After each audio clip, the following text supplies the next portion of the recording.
Hello दोस्तों, welcome to my channel Hema's positive planet. मैं हूं आपके साथ हेमलता। दोस्तों, रिश्ते हैं तो जीवन है और रिश्ते हैं तो हम हैं, लेकिन अगर रिश्ते ही हमारे स्वास्थ्य के लिए ख़तरा बन जाएं तब क्या करें।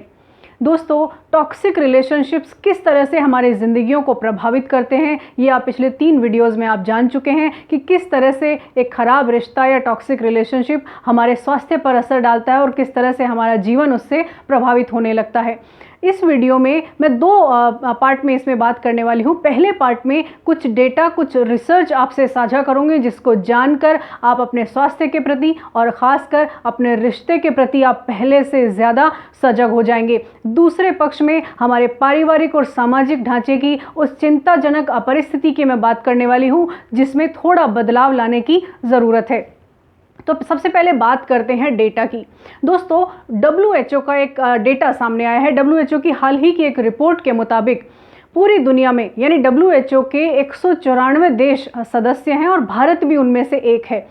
उस रिपोर्ट के मुताबिक पूरी दुनिया में लगभग 29% पुरुष डिप्रेसिव डिसऑर्डर से ग्रसित हैं, वहीं 42% महिलाएं अवसादग्रस्त हैं। दोस्तों, डेटा चौंकाने वाला है कि पूरी दुनिया में किस तरह से डिप्रेसिव डिसऑर्डर बढ़ रहा है। अब एक और महत्वपूर्ण डेटा जिसको जानकर आप चौंक जाएंगे।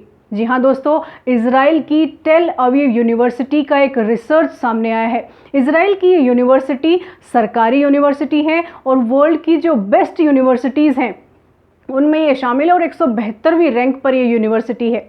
इस यूनिवर्सिटी ने एक रिसर्च किया कि किस तरह से वैवाहिक रिश्ते व्यक्ति के स्वास्थ्य को प्रभावित करते हैं। दोस्तों, वैवाहिक संबंधों पर किया गया ये अपने आप में एक बहुत ही अलग रिसर्च है और ये अलग इसलिए भी है क्योंकि ये रिसर्च लगभग 32 साल तक चला। दोस्तों, इन 32 सालों के रिसर्च में 10,000 पुरुषों ने पार्टिसिपेट किया और रिसर्च में जो डेटा निकल कर आया वो ये कि एक ख़राब रिश्ता स्वास्थ्य के लिए उतना ही हानिकारक है जितना कि धूम्रपान करना। और एक और रिसर्च का डेटा जो कि बहुत ज़्यादा चौंकाने वाला है वो ये कि अगर ख़राब वैवाहिक रिश्ता है तो पुरुषों में 19% जान का ख़तरा ज़्यादा बढ़ जाता है। दोस्तों, ये रिसर्च बताती है कि रिश्तों को किस तरह से संभालने की और सुधारने की ज़रूरत है, क्योंकि रिश्ते अच्छे होंगे तो स्वास्थ्य अच्छा होगा। अब भारत में एक तीसरे डेटा की हम बात करना चाहती हूँ यहाँ पर कि भारत में भी एक प्राइवेट ग्रुप ने एक सर्वे किया जो कि हमारे सामाजिक ढांचे से जुड़ा है। उस सर्वे में ये देखा गया कि हमारे यहाँ हिंदुस्तान में 90% जो शादियाँ हैं वो अरेंज मैरिजेस होती हैं और वैवाहिक विघटन की दर तो बस 1% है। अब बात करते हैं ये 1% वैवाहिक दर तो भारत की, अगर दूसरे देशों से हम तुलना करें तो फ्रांस में 55% है वैवाहिक विघटन, यानी जितनी शादियां वहाँ होती हैं उसका 55% शादियां वैवाहिक विघटन की तरफ चली जाती हैं, यानी विवाह विच्छेद की तरफ चली जाती हैं। दोस्तों, आपको ये जानकर अच्छा तो लग रहा होगा कि हमारे यहाँ वैवाहिक विघटन की दर 1% है, यानी हमारे यहाँ देखने में तो ऐसा लग रहा है कि हमारे यहाँ संबंध बहुत अच्छे होते हैं, हम बहुत खुशहाल हैं और हमारे यहाँ संबंध लंबे चलते हैं, यानी विघटन की तरफ हम नहीं सोचते हैं। बहुत कम ये आंकड़ा है। दोस्तों, डेटा एक तरफ है, लेकिन जो दूसरा पहलू है, जो दूसरा पक्ष है हमारे पारिवारिक और सामाजिक ढांचे का, वो बेहद चिंताजनक है। दोस्तों, पिछले 20 सालों में मैंने हज़ारों लोगों की काउंसलिंग के दौरान जो एक्सपीरियंस किया उसमें कुछ बातें निकल कर आई जो आपसे मैं साझा करना चाहती हूँ। हमारी जो परिस्थितियाँ हैं, जो हमारे पारिवारिक और सामाजिक ढांचे की जो परिस्थितियाँ हैं, उनमें हम रिश्तों को निभाते हैं, लेकिन निभाने के पीछे मजबूरियाँ बहुत सारी होती हैं। हम निकलना चाहते हैं अगर ख़राब रिश्ते से, तो हमारे सामने विकल्प नहीं होते हैं। सबसे महत्वपूर्ण जो बातें हैं, 4-5 हैं, मैं उनमें से आपको मैं साझा करना चाहती हूँ कि क्यों हम खराब रिश्ते को भी ढोते रहते हैं।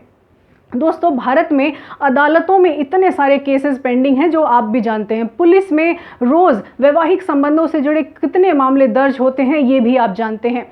अब बात कर लेते हैं ऐसा क्यों होता है। दोस्तों, जब ख़राब रिश्ते हो जाते हैं ना, तो हमारा जो पारिवारिक और सामाजिक जो एटमॉस्फेयर है उसमें लोग खुलकर बात करना पसंद नहीं करते और इसकी भी कई सारी वजह हैं। खासकर पुरुष लोगों से बात करने में कतराते हैं। अगर ख़राब रिश्ता है या बिहेवियर टॉक्सिक है या कोई प्रॉब्लम है रिश्ते में, तो वो लोगों से खुलकर बात ही नहीं करते। वो क्यों नहीं करते? उन्हें ऐसा लगता है कि उनकी सोशल इमेज ख़राब हो जाएगी, उनकी इमेज जो है वर्क प्लेस पर है या सोसाइटी में है वो ख़राब हो जाएगी। लोग कहेंगे कैसा व्यक्ति है, अपना रिश्ता नहीं संभाल सकता। या फिर अगर कोई महिला कहीं खुलकर बात करना चाहती है तो उसके ऊपर भी सोशल टैग, ये कैसी बहू है, ये कैसी पत्नी है, ये कैसी माँ है। यानी इस तरह के जो सोशल टैग हैं उनकी वजह से भी लोग खुलकर बात नहीं करते, वो शाय फील करते हैं और अंदर ही अंदर जो ख़राब रिश्ता है उसको अंदर ही अंदर उसको लेकर घुटते रहते हैं और वो दबाव ही आगे जाके स्वास्थ्य के लिए हानिकारक हो जाता है। तो पहली वजह तो मैंने ये देखी कि लोग खुलकर बात करना पसंद नहीं करते। दूसरी एक वजह जो ख़ासकर महिलाओं में देखने में आई है कि अगर टॉक्सिक बिहेवियर भी है या वायलेंस भी है तो वो सहती रहती हैं, क्योंकि उनके पास आर्थिक रूप से आत्मनिर्भरता नहीं होती हैं, वो आर्थिक रूप से किसी और पर निर्भर होती हैं। तो अकेले उनको अपना जीवन गुजारना जो है वो एक बहुत ही चुनौतीपूर्ण स्थिति लगती है, वो निर्णय नहीं ले पाती हैं। कई बार बच्चों की जिम्मेदारियों की वजह से या दूसरे जो रिश्ते हैं उनको संभालने की वजह से भी वो ख़राब रिश्ते को ढोती रहती हैं। दोस्तों, ऐसा आम तौर पर देखने में आता है कि रिश्तों से बाहर तो लोग निकलना चाहते हैं, लेकिन सामाजिक दबाव, जो कि अप्रत्यक्ष सामाजिक दबाव है, वो उन्हें बाहर निकलने से रोकता है। उन्हें लगता है कि लोग क्या कहेंगे। दोस्तों, हम क्योंकि एक टैग लग जाता है जब व्यक्ति पर कि ये वैवाहिक रिश्ते में है, और जब उससे बाहर निकलना होता है तो वो हिम्मत नहीं जुटा पाता है व्यक्ति कि कैसे इस ख़राब रिश्ते से बाहर निकला जाए। और एक और बात, अगर रिश्ता ख़राब भी हो गया है, बाहर नहीं निकलना है, लेकिन उसे सुधारने के लिए भी प्रोफेशनल की हेल्प नहीं लेते हैं। हाँ दोस्तों, ये सबसे बड़ा जो कारण है ये समझ में आता है कि क्यों हम अपने स्वास्थ्य के प्रति तो जागरूक हैं, यानी हमारा स्वास्थ्य ठीक नहीं है तो हम डॉक्टर के पास चले जाते हैं, या फिर हम अपनी निजी ज़िंदगी को देख लें, भाई घर का कोई फर्नीचर ख़राब हो गया हम तुरंत ठीक कराएंगे, उसे नया ले आएंगे। लेकिन रिश्ता अगर ख़राब हो रहा है तो उसके बारे में हम सोचते ही नहीं हैं कि उसे ठीक कैसे किया जाए। अगर प्रोफेशनल की हेल्प ले ली जाए तो हो सकता है रिश्ता सुधर जाए, लेकिन इसकी जागरूकता बहुत कम है, क्योंकि वही है कि अगर घर की बात बाहर जाएगी तो लोग क्या कहेंगे। यानी हम इसके प्रति जागरूक ही नहीं हैं कि अगर हमारा रिश्ता ख़राब है तो इसे हम प्रोफेशनल की मदद लेकर सुधार लें। एक और बात जो सबसे इम्पॉर्टेंट है कि मानसिक स्वास्थ्य के प्रति हम बिल्कुल भी सजग नहीं हैं।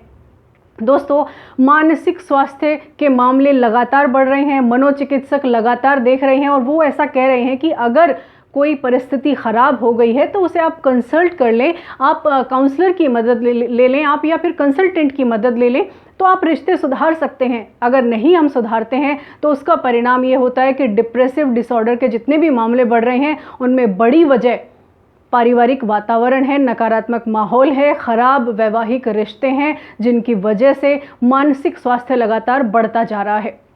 दोस्तों, अब एक बात मैं कहना चाहती हूँ कि आपकी गाड़ी ख़राब हो जाए तो आप मैकेनिक की हेल्प लेंगे कि नहीं लेंगे? आप उसे सुधरवाएंगे या ख़राब गाड़ी ही चलाते रहेंगे? नहीं ना। तो फिर ज़िंदगी की गाड़ी अगर ख़राब हो रही है तो क्या उसके रिपेयरिंग की ज़रूरत नहीं है?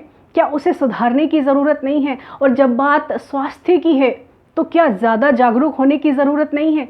है दोस्तों, क्योंकि अगर रिश्ते अगर ख़राब हो गए हैं और वो हमारे स्वास्थ्य के लिए हानिकारक हैं, वो स्वास्थ्य के लिए ख़तरा बन गए हैं, तो क्या एक दूसरा पहलू सामने नहीं आना चाहिए कि उस रिश्ते से बाहर निकला जाए?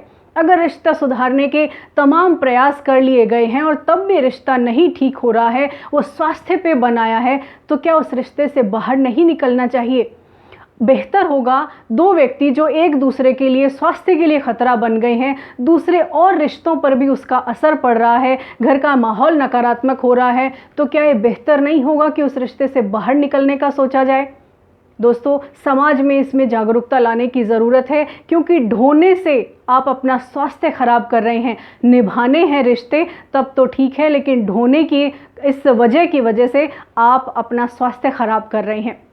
दोस्तों, आज के इस वीडियो में जितने भी डेटा आपसे साझा किए गए हैं उनका मकसद सिर्फ इतना है कि हमें अगर स्वास्थ्य सुधारना है, हमें अगर स्वस्थ रहना है, तो हमें अपने रिश्ते सुधारने होंगे, हमें अपने रिश्तों की रिपेयरिंग करनी होगी। और अगर हमने रिश्ते नहीं सुधारे तो हमारा जो ये स्वास्थ्य का स्तर है नीचे गिरता चला जाएगा, और एक दिन कोई ऐसा ही रिसर्च हमारे यहाँ भी होगा और फिर जो मानसिक अवसाद की और ये जितनी भी परिस्थितियाँ हम देख रहे हैं वो बहुत गंभीर हो चुकी होंगी। दोस्तों, ज़रूरत है जागरूकता लाने की, समाज में जागृति आए कि अगर रिश्ते ख़राब हैं तो प्रोफेशनल की हेल्प ले लें। ये सबसे इम्पॉर्टेंट बात है। रिश्ता ख़राब है तो सलाह लीजिए, परामर्श लीजिए, और अगर मानसिक स्थिति ज़्यादा ख़राब होने लगे तो किसी मेंटल हेल्थ प्रोफेशनल की हेल्प लीजिए दोस्तों। क्योंकि घर घर में अगर आप रहेंगे, लोगों से शेयर नहीं करेंगे प्रॉब्लम, तो अंदर ही अंदर आप घुटते रहेंगे और अंदर की घुटन आपको बहुत ज़्यादा बीमार कर सकती है। ये डेटा आपने जान लिए हैं। इन डेटा को समझ के आप अपने प्रति, अपने स्वास्थ्य के प्रति, अपने रिश्तों के प्रति जागरूक बनिए। ये वीडियो बस इतना ही। आपको कैसा लगा मुझे कमेंट बॉक्स में लिखकर ज़रूर बताइएगा, और पसंद आया है वीडियो तो लाइक, शेयर और सब्सक्राइब करना ना भूलें। जाने से पहले बस यही है कहना, खुद पर रखिए यकीन और बनिए किसी की उम्मीदों का उजाला। Thank you so much for watching this video.